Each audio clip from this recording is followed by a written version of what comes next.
Ewood Park, Blackburn exposed Nottingham Forest's current defensive frailties within 3 minutes. Alan Shearer's finish just what England would like in Spain next week.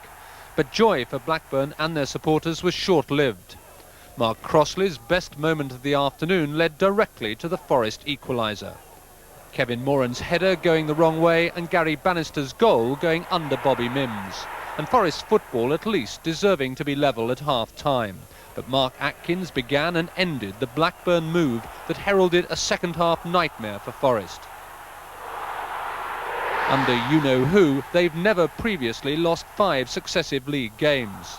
He'd brought Carl Tyler into defence today, but by now Alan Shearer was rampant. The penalty was inevitable, so was Shearer's response. 6 goals in 6 games for him. Things couldn't get much worse for Forest. Oh yes, they could, from Colin Hendry's header. Crossley, own goal. For goalkeepers, there really is nowhere to hide. Well, top of the league tonight, still Norwich from Coventry, Blackburn and QPR, with Blackburn and Ipswich, the 2 unbeaten teams. But Ipswich are in the bottom half of the table. They've drawn nearly all their games, you see. Down at the very bottom, yes, Nottingham Forest, whacked as you saw by Blackburn today. I suppose the only good news around for them at the moment is that at least they can boast the new England captain, Stuart Pearce. David Davis reporting.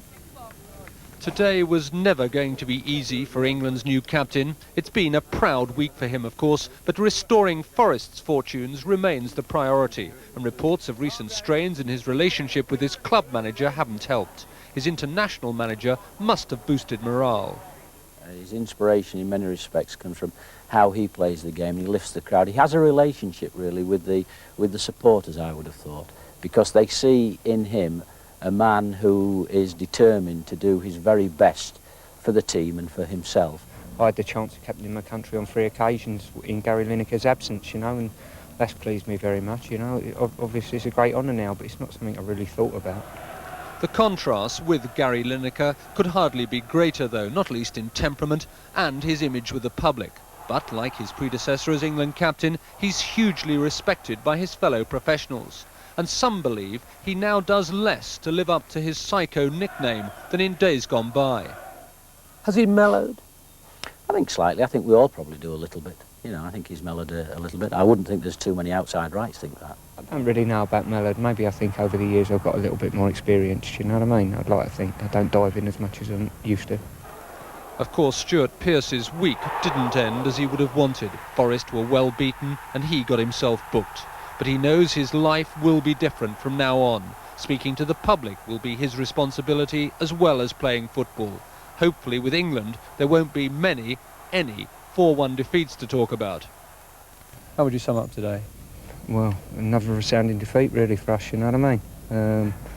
We play a lot of football, but sometimes that doesn't do us any good at the end of the day. When you look at Stuart, what you know you're getting back from him is total honesty. And I think when you have that with any person in any walk of life, you've got the chance to have a good relationship. Gives a 110% every game. Even when we're 4-1 down, you still tell the lads to get stuck in. But I mean, he's a one-off, isn't he? He's a great bloke. He's a great character. He's a very good player, and he's very honest. I mean, this is an important week coming up for you, no question about that. I think it is for English football, really, you know. First game after the championships, you know, we're looking to maybe get a result over there. So it's important for me, it's important for Graham Taylor and every other player in the squad. We'll see how he gets on Wednesday night as Sports Night returns to our screens. 10:20 on Wednesday night, a full night of international football for you. England's match, of course, is a friendly. And let's start.